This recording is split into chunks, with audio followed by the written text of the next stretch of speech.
akan belajar di modul 11 ya, cara pencegahan kekerasan di keluarga dan masyarakat.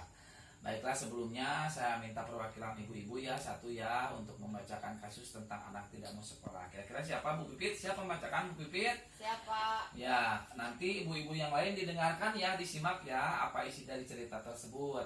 Silakan Bu Pipit untuk dibacakan ceritanya. Ulasan cerita anak tidak mau sekolah. Kisah ini bercerita tentang seorang anak kelas 1 SD yang tidak mau berangkat sekolah. Dia bernama Nina, anak dari Ibu Endah. Suatu hari, Nina menangis terseduh-seduh di depan rumahnya karena tidak mau berangkat sekolah. Di saat Nina sedang menangis, seorang ibu bernama Ibu Ati bersama anaknya berjalan melewati dan menghampiri Nina. Sebagai tetangga, Ibu Ati berusaha menenangkan Nina dan mengajak Nina pergi sekolah bersamanya. Namun, di saat Ibu Ati sedang berusaha mendiamkan tangisan Nina, tiba-tiba Ibu Endah keluar dari rumahnya dengan wajah marah. Ibu Endah memang tampak tidak terima dengan sikap Ibu Ati. Dia marah-marah pada Ibu Ati. Ibu Endah menganggap perbuatan Ibu Ati tersebut telah ikut campur dalam urusan keluarganya. Sebuah kata yang pedas meluncur dari mulut Ibu Endah. "Hei Ibu Ati, ngapain ngurusin urusan anak orang? Urus saja anak ibu sendiri."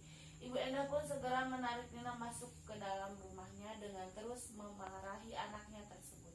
Dan Ibu Ati hanya termenung, dia hanya bisa mengelus dada, dalam hatinya bertanya apa yang harus dilakukan melihat perbuatan Ibu Endah yang sering memarahi bahkan memukul anaknya itu. Itulah akhir cerita yang harus kita renungkan. Apa yang harus kita lakukan menyaksikan perbuatan seorang ibu yang sering melakukan kekerasan terhadap anaknya. Ya, terima kasih Bu Pipit ya sudah menceritakan kisah tentang anak tidak mau sekolah. Nah, sekarang ibu-ibu tadi menyimakkan cerita tersebut. Nyimak, Pak. Nah, sekarang saya mau bertanya, apakah cerita tersebut terjadi di lingkungan kita? Ayo, siapa yang mau jawab? Saya, Pak. Bagaimana Bu pengalamannya, Bu? Yang saya alami memang ada di tetangga saya yang seperti itu.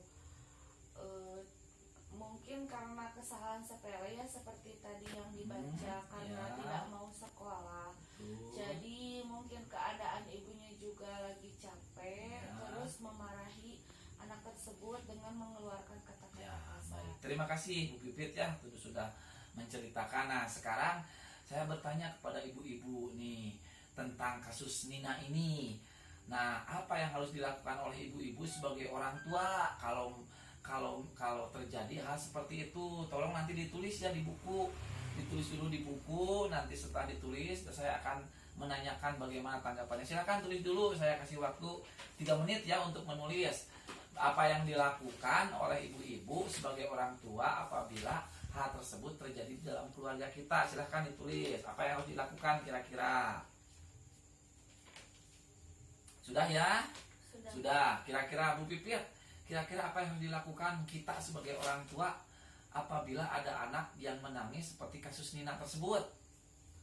Kalau terjadi kepada saya kasus seperti Nina tersebut, apa yang akan saya lakukan terhadap anak saya seperti itu? Ya, betul sekali. Jadi apa yang harus dilakukan kalau ada anak menangis gitu?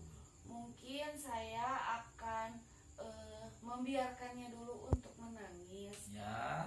Terus setelah dia menangis, mungkin saya akan membujuknya supaya dia mau bersekolah atau mau melakukan hal yang akan dilakukan gitu. Oh iya. Dengan baik.